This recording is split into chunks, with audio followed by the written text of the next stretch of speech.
Hello from the United States Merchant Marine Academy. Jack Bono with you on a very exciting day. Exciting?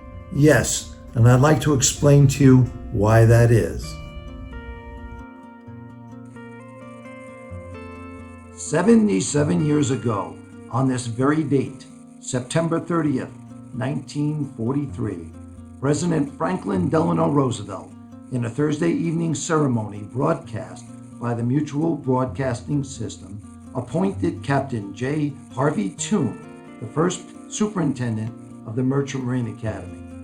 In his dedication letter, President Roosevelt said, "From this magnificent modern educational institution, thousands of America's young men will be graduated into service for their country in a calling of which they can justly be proud.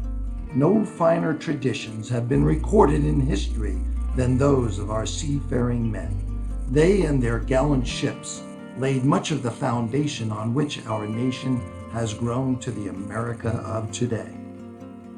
While President Roosevelt's words were true for the time, 31 years later, the U.S. Merchant Marine Academy would become the first Federal Service Academy to admit women to our ranks, and they have been an integral part of our nation's economic and national security as King's Pointers and merchant mariners ever since then.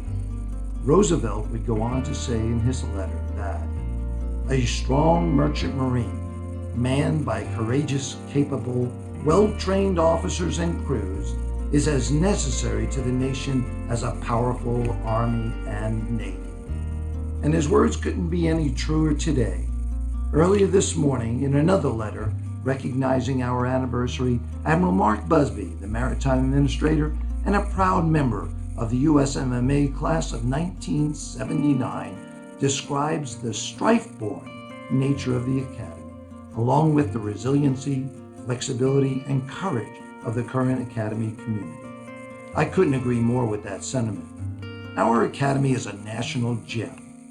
From the early 1920s, when maritime organizations and the U.S. government began discussing the feasibility of a Federal Service Academy dedicated to providing officers for service in the American Merchant Marine, to the establishment of a Merchant Marine Cadet Corps under the authority of the Merchant Marine Act of 1936, to the purchase of the Chrysler Estate in 1942, to the dedication of the Academy on this day in 1943, to the memory of those lost in World War II, especially the 142, and for the next 77 years, in peace and war, the Academy has provided this nation with men and women, officers of exemplary character, dedicated to the national and economic security of our nation.